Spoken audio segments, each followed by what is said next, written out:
Welcome to Hope Today. We are just ecstatic to be with you and to spend this half hour with you. Today, I believe that your faith is going to be encouraged. Your purpose is going to come to life. We have a very special guest, Dr. Stephen Iacoboni.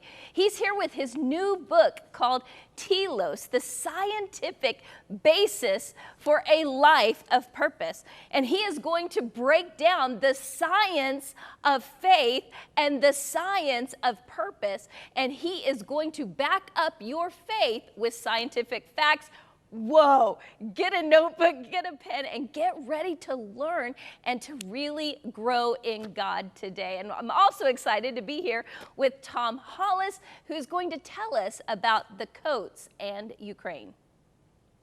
Thank you, Amy. Well, I have to tell you, I have seen a miracle happen here. We are just filled up with coats. We are collecting them till next Monday, so you still have a weekend to bring them up here if you have some that you want to bring. I know there are even some churches have brought people who have driven from 2 hours away to drop off coats.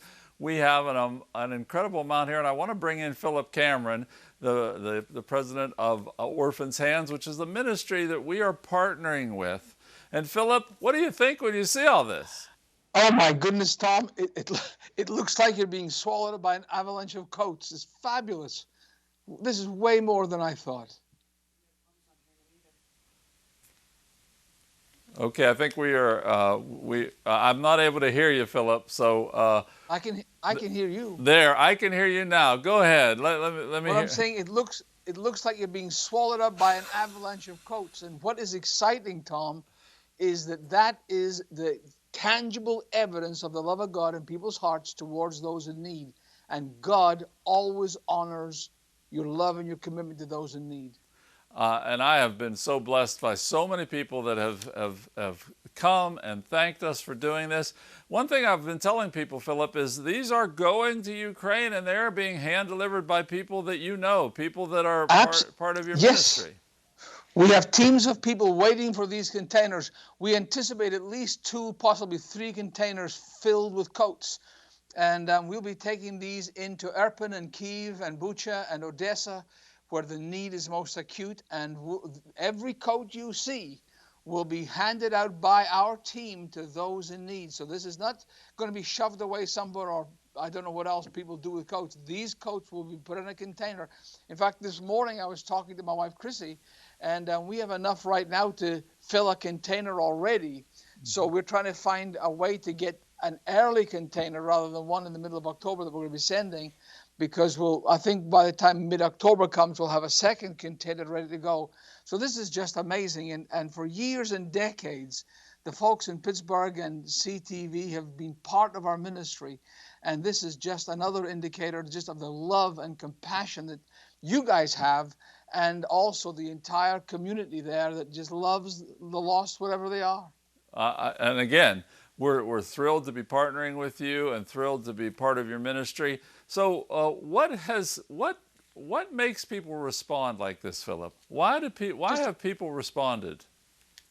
I think the love of God first and foremost, but I also think watching TV and watching what happened, it's not so much now, but when this thing first happened, because of the communication and television, we were watching those tanks and those rockets and those missiles destroying innocent people. And I think it just hit a nerve in folks that a country just cannot in these days decide, well, we like what you have, we're going to take, you just can't do that anymore. And to watch 10 million people run for their lives and literally just make it to a border and be at the mercy of whatever is going to happen next. And when they were given a couple of minutes, most of these women were given a couple of minutes to grab their kids and grab some paperwork that identifies them and run. They did not think that this would last this long. They did not think that winter was going to be coming, and they were ill prepared. When you have no money and there's no shops, and if you're in a refugee camp, you don't speak the language. So what's happening is you have this acute, the United Nations, the New York Times are all saying that the winter there this year is going to be brutal.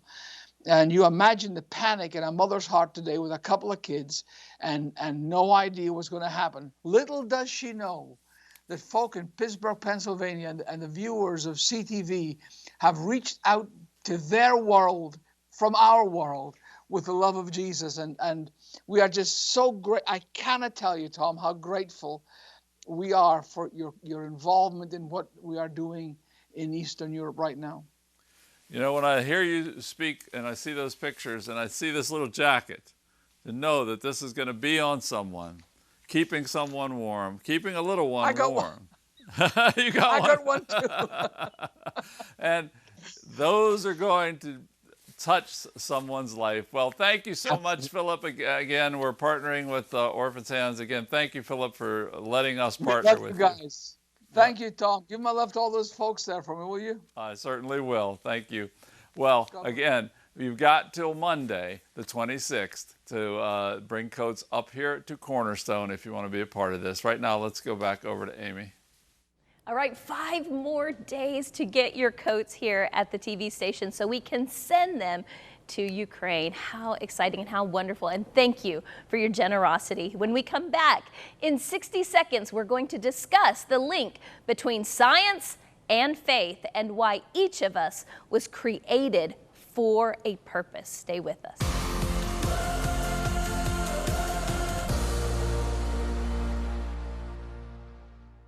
How can I know God's will for me?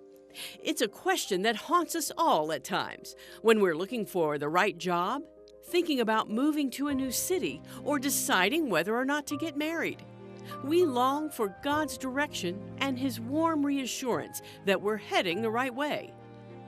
A Cloud by Day, a Fire by Night captures A.W. Tozer's teaching on the will of God. Inspired by the story of God leading His people out of Egypt and into the Promised Land, Tozer's wisdom and biblical insight will help guide you in decisions of your own. You can be reassured of God's presence every step of the way. Request your copy of A Cloud by Day, a Fire by Night, with your best gift to support Christian television through Cornerstone TV. Call us at 888-665-4483 or give at ctvn.org/donate. Thank you for your partnership. For centuries, atheistic scientists have been combating the existence of God and creation. Their misguided theories and flaws led to our next guest to set out on a mission to prove that God exists and that there is a purpose in life. Dr. Stephen Iacoboni is an award-winning oncologist with over 4 decades of medical experience. And in his new book, TELOS, The Scientific Basis for a Life of Purpose, Dr. Iacoboni sets out to prove that the origin of humanity and that the purpose of life result from divine intelligence. Dr. Iacoboni, welcome to Hope Today. Well, thank you so much for having me, Amy. It's a real pleasure to be here with you. And thank you for your service in the medical field for 40 years, helping and serving and loving cancer patients. We are so grateful. It's been a true blessing and an honor and a privilege. And, you know, I'm a little older than I need to be for retirement, but I'm enjoying it too much, and I'm doing God's work, and that's the best thing I can be doing with my time right now. Blessed with the health to keep going. Before we dive into TELOS, let's talk about your faith, because you were raised in the faith, then you really didn't live in the faith, and then you got your faith back. Can you take us on that quick journey? Well, sure. And I think it's relevant to most of the people my age, the so-called boomers. We all grew up in the picket fence era of the United States, born in the 50s. And everything changed in the late 60s. A couple of things. There were the social justice movements, some of which I embraced and participated in, because in those days, civil rights was a real thing. And I was a strong opponent of the Vietnam War. But the other thing that happened was what was called the science revolution, where the chemists had found the molecular basis of life in DNA. And so the scientists were now enabled with enough information to say that life is a chemical reaction and there's no need for God in that equation. And they had been searching for that way to get rid of God for over 100 years, and they finally thought that they had achieved it. I went to school at Berkeley and at San Francisco, and I was in the center of the atheism revolution at the time, and I was orphaned. And my mentors, my teachers were atheists, and I embraced what they taught me. Being too young to understand that the evil you see in the world is not anyone's fault but our own, and it's not the fault of religion like we keep hearing. It's just the fate of man to try and be more like Christ than he is all the time. And it was through taking care of patients who were dying and facing their mortality that I did not have answers for them that I had from them when I was giving them chemotherapy and looking at their CAT scans. I had to find those answers. And in finding those answers, I was brought back to faith.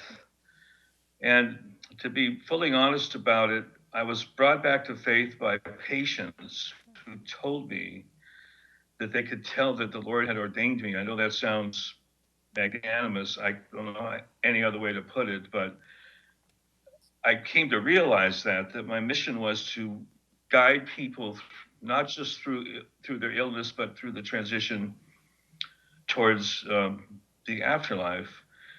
And one of the things that went along with that was I was still sort of holding on to my scientific atheism teaching, and I went back and studied it because I had spent 20 years just learning to be a doctor.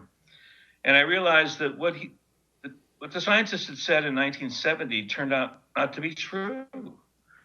That they had declared the death of God without having actually proven anything except lying to us. And what really got me going was, consider this, from the beginning of time of man's life on earth, in every corner of the world, from the jungles to the valleys to the mountains to the seas, every culture has relied on the comfort of knowing that there is an afterlife. That is true in every single culture, from the Aborigines to the Christians to the Persians to the Nation of Islam to the Buddhists and so on. And this is the first time in human history, in our entire living history, where people literally are being told there is no afterlife. This is a tragedy, and that is why there is so much angst and chaos in our society. And I said to myself, I have to do what I can to tell people that this is a lie, it's destroying us, and we can't even figure out black from white because we're so confused by this. If you take away water from a person, they will die of thirst. And if you take away God from a person, they will die of spiritual thirst.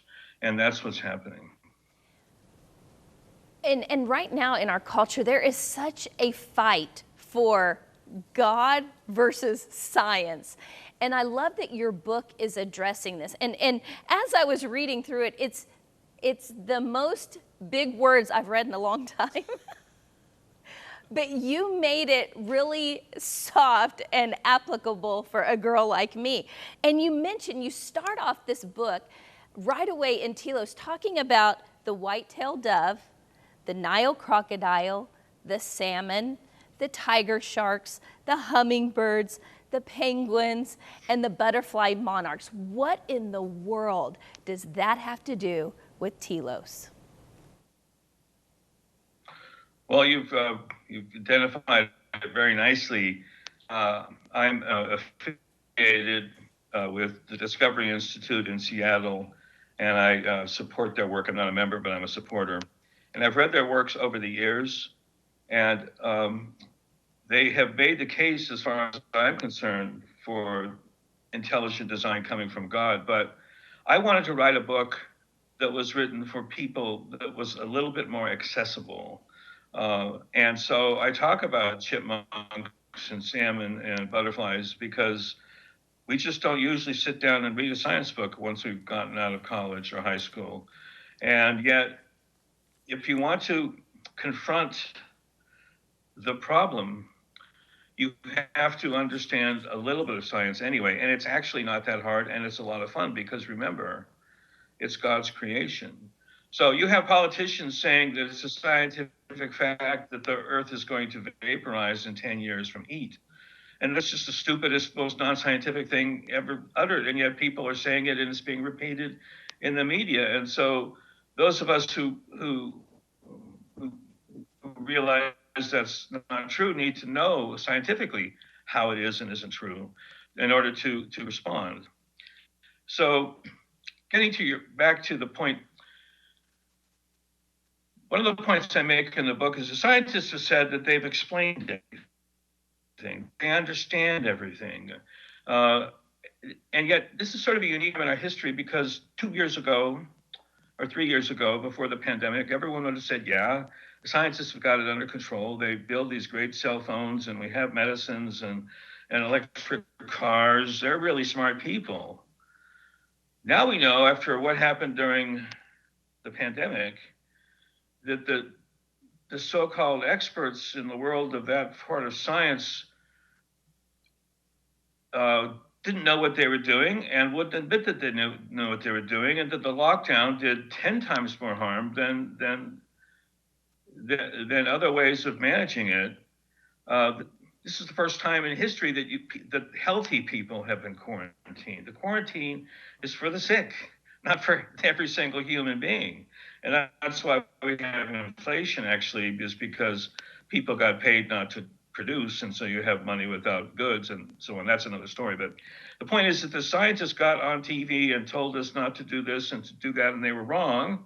And now people realize these people might not be as smart and as all-knowing as they say they are. And it's one thing to get public policy wrong. It happens all the time. As I look back on the Vietnam War, there were a lot of reasons that I didn't understand why we perpetrated that war. I still don't think it was a good idea, but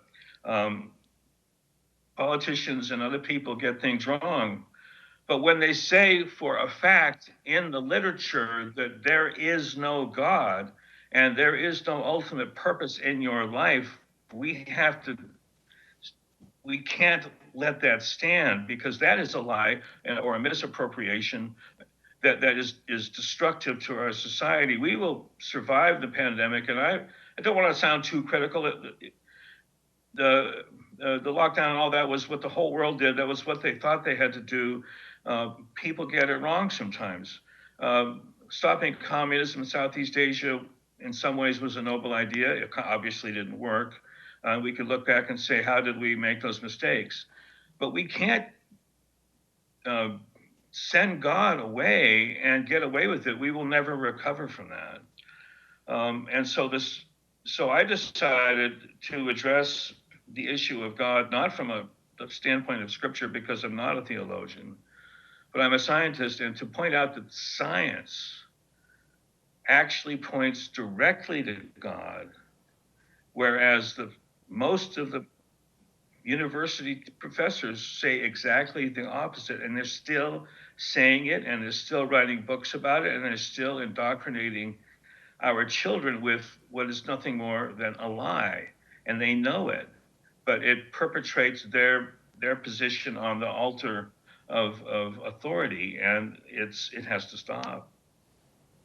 Dr. Iacoboni, let's say we have a friend that he just says, well, I just don't believe in God. Science has disproved God.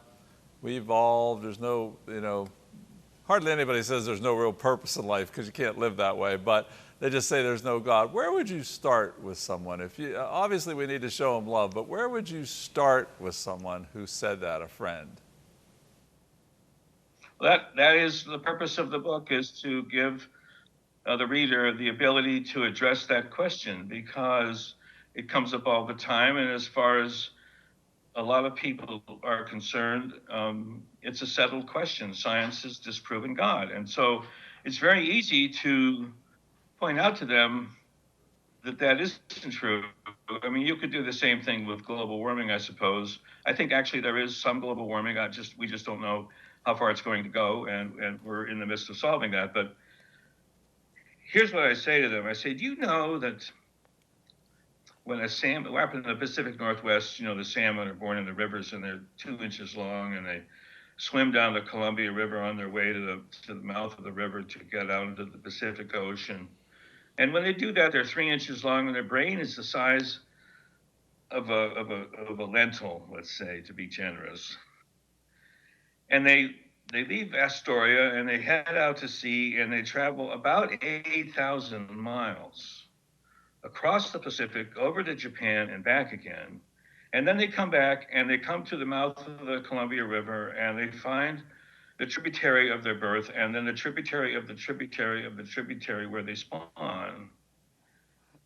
And I say to them, do you have any idea how a salmon with a brain the size of a lentil could navigate like that? Because you could take the best seaman mariner in the history of the human race, put them in a boat at the mouth of the Columbia River and say, navigate all the way to Tokyo and back without any instruments. And they would, of course, get lost. They would never do it. It would be a catastrophe.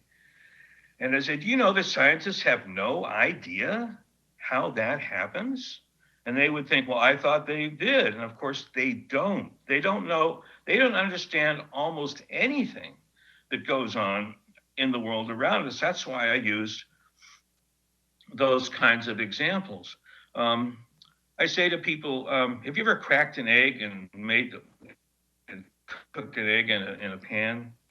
Well, did you know that stuff inside the shell, the yolk and the white, that goo, if you didn't crack the egg and the egg was fertilized, that goo and that yolk would turn into a chicken, meaning that goo and that yolk would organize itself, not just something with a beak and feathers, but something with a pumping heart, a brain, eyes, intestines, liver, an organism of complexity beyond description, meaning a full-fledged bird coming out of that goo. Nobody knows how that happens. Scientists say they know how that happens. They're lying. They want you to believe that they understand everything, so that you say, oh, okay, well, I guess it's settled. It isn't. The fact is they're covering everything up for the sake of getting you to not question them. And no one listening to this has to believe me. You can look these things up yourself because it's all available. Now, I want to point out something. If you aren't used to studying science, you might Google egg and you would see all the things inside an egg and you go, oh, that's how it happens. It's all right there. But that's just not true. What you see is you can look at all the components and you can say, oh, there's that, and there's that, and there's that, and there's that. I guarantee you, if you opened up the hood of a Ferrari and I looked inside it, I would go, oh, there's an engine. I don't know how it works. I don't know how it's put together. I don't understand it at all. All I do is hit the ignition button and the gas and the steering wheel.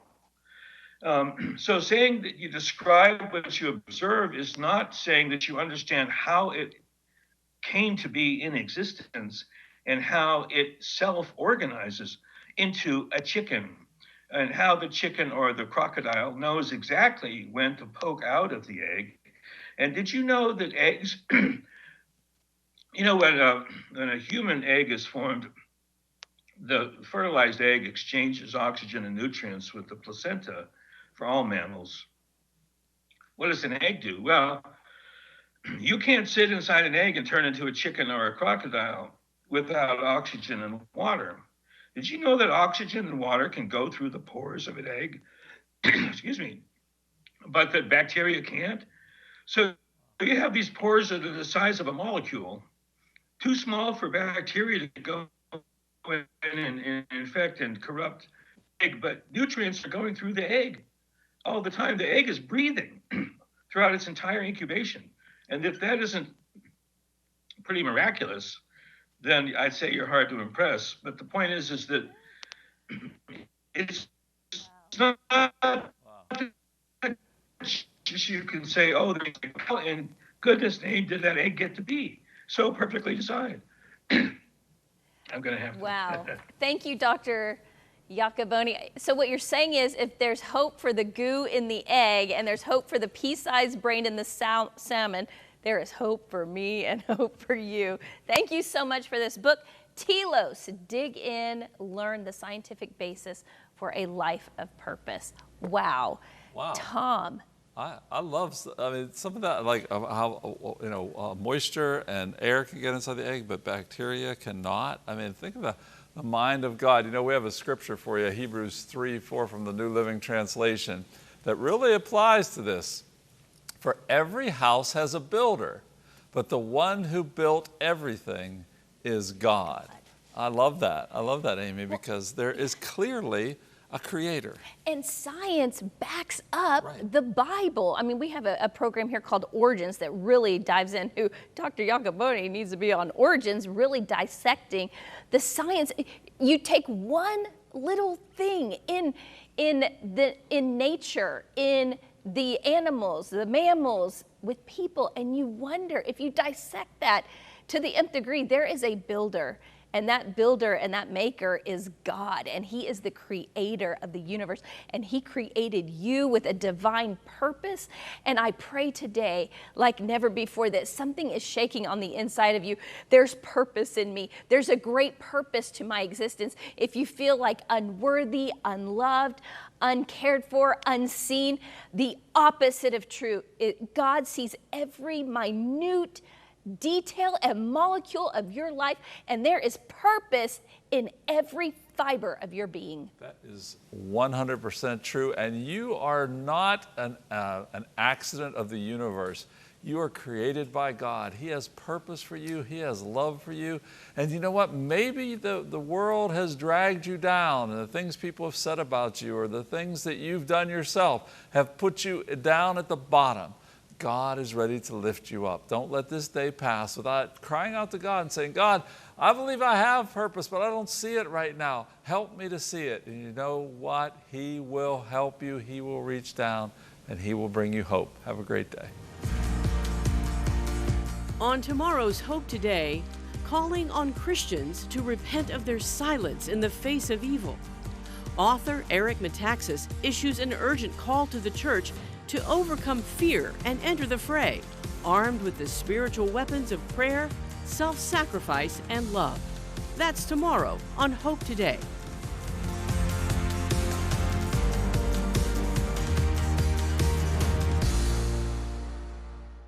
Cornerstone Television wishes to thank all our faithful viewers whose consistent prayers and financial support have made this program possible.